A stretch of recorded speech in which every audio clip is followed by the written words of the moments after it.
దేశాన్ని కాపాడేది కనపడే సైనికులు, సైనిక వ్యవస్థ. అలాగే కనిపించని కొన్ని వ్యవస్థలు, వ్యక్తులు, శక్తులు తమ జీవితాలను దేశం కోసం త్యాగం చేసి తమ ఉనికి కూడా చరిత్రలో లేకుండా పోరాడిన యోధులు ఎంతోమంది ఉన్నారు. హెడ్లైన్స్లో కనిపించని లెజెండ్ రా పుట్టుక వెనుక సౌండ్ లేకుండా యుద్ధాలు గెలిచిన భారత స్పైస్ మాస్టర్ కథ ఇది. వీడియో అయితే ఎక్కడ స్కిప్ అవ్వకుండా చూడండి.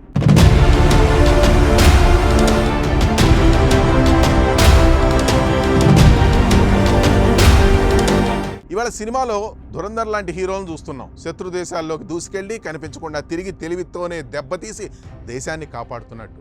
ఆ థ్రిల్, ఆ సస్పెన్స్, ఆ తెలియని ధైర్యం మనల్ని ఆకట్టుకుంటుంది. కానీ ఆ సినిమా హీరోలకు పునాది వేసిన అసలు గొప్ప మనిషి ఎవరో తెలుసా? ఆయనే Rameshwar Nath cow, RN cow. భారతదేశ గూఢాచారి వ్యవస్థకు పునాది వేసిన గొప్ప వ్యక్తి. ఆయన రాజకీయ నాయకుడు కాదు, యుద్ధ రంగంలో తుపాకీ పట్టిన సైనికుడు కూడా కాదు. కానీ ఆయన తెలివి, ఆయన ప్లాన్లు దేశ భవిష్యత్తును మార్చేశాయి. రీసెర్చ్ అండ్ అనాలిసిస్ వింగ్ రా అనే భారత విదేశీ గూఢాచారి సంస్థను నిర్మించిన అసలైన శిల్పి ఆయనే. అసలు రా ఎలా పుట్టిందో ఓసారి చూద్దాం. 1962లో చైనా యుద్ధం, 1965లో పాకిస్తాన్ యుద్ధం. ఈ రెండు సంఘటనలు భారతదేశానికి ఓ చేదు అనుభవాన్ని మిగిల్చాయి. బలమైన గూఢాచార వ్యవస్థ లేకపోతే దేశం ఎదురు దెబ్బలు తినాల్సిందే. అప్పటి ప్రభుత్వం, అధికారులు గట్టిగా ఆలోచించి ఒక ధైర్యమైన నిర్ణయం తీసుకున్నారు. దేశానికి ప్రపంచ స్థాయి ఇంటెలిజెన్స్ ఏజెన్సీ కావాలి. ఆ బాధ్యత ఒక్కరికి అప్పగించారు. అతనే ఆర్ఎన్ కౌ. 1968లో ఆయన స్థాపించిన సంస్థే రీసెర్చ్ అండ్ అనాలిసిస్ వింగ్ రా. ఇది కేవలం ఒక సంస్థ కాదు, భారతదేశం ప్రపంచ వేదికపై కనిపించని బలంగా మారిన క్షణం. 1971 బంగ్లాదేశ్ విముక్తి యుద్ధంలో రా పాత్ర చరిత్రలో చాలా ప్రత్యేకం. ఆర్ఎన్ కౌ నాయకత్వంలో ఈస్ట్ పాకిస్తాన్లో రహస్య గూఢాచారి నెట్వర్క్ నిర్మించారు. ముక్తిబాహిని యోధులకు శిక్షణ ఇచ్చి పాకిస్తాన్ సైన్యం కదలికపై ఖచ్చితమైన సమాచారాన్ని అందించారు. ఫలితంగా ప్రపంచ చరిత్రలో అతి వేగంగా ముగిసిన యుద్ధాల్లో ఒకటిగా నిలిచింది. 93,000 మంది సైనికులు, పాకిస్తాన్ సైనికులు లొంగుబాటయ్యారు. దాంతోపాటు బంగ్లాదేశ్ అనే కొత్త దేశం జన్మించింది. యుద్ధంలో సైన్యం కనిపించింది, కానీ విజయానికి పునాది వేసింది మాత్రం ఆర్ఎన్ కౌ ఇంటెలిజెన్స్. ఈయన స్పైస్ మాస్టర్ స్టైల్ ఏంటంటే శబ్దం లేకుండా ప్రభావం చూపించడం. ఆర్ఎన్ కౌ గురించి అత్యంత ఆశ్చర్యకరమైన విషయాలు కొన్ని ఉన్నాయి. అవి వింటే మీరు ఆశ్చర్యపోవడం ఖాయం.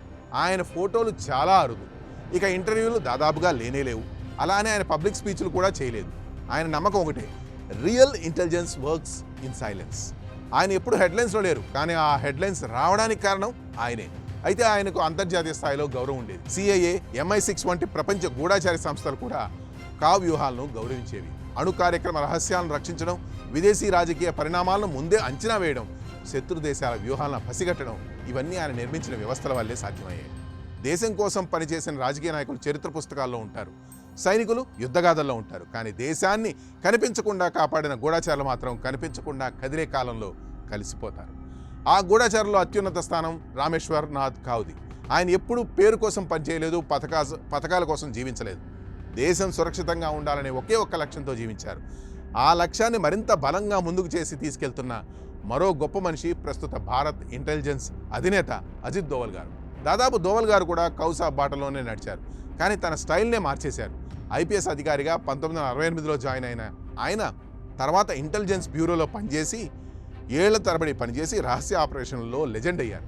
గోల్డెన్ టెంపుల్లోకి ISI ఏజెంట్గా దూసుకెళ్లి మిలిటరీల మధ్య నెలల తరబడి జీవించి ముఖ్యమైన సమాచారాన్ని సేకరించారు. ఆపరేషన్ బ్లాక్ థండర్కు పునాది వేశారు. పాకిస్తాన్లో సంవత్సరాల తరబడి రహస్యంగా ఉండి కొన్ని కథనాల ప్రకారం 7 ఏళ్లకు పైగా శత్రుభూమిలో భారత్ కోసం పనిచేశారు. మిజోరాం, పంజాబ్, కాశ్మీర్లలో తిరుగుబాట్లను అడ్డుకున్న ఆపరేషన్లు అన్నీ ఆయన ప్లాన్ల వల్లే సాధ్యమయ్యాయి. ఇప్పుడు NSAగా దోవల్ గారు కౌసాబ్ వారసత్వాన్ని రక్షణ, దాడి స్ట్రాటజీగా మలిచారు.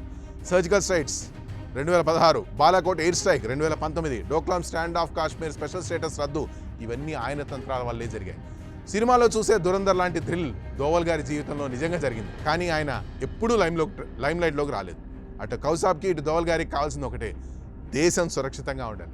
అయితే కౌసాబ్ రహస్యంగా పునాది వేశారు, దోవల్ గారు ఆ పునాదిని భారత బలంగా మార్చేశారు. ఇలాంటి తెలియని హీరోలు ఉన్నంతకాలం భారతదేశం ఎప్పుడూ అజేయమే. జై హింద్.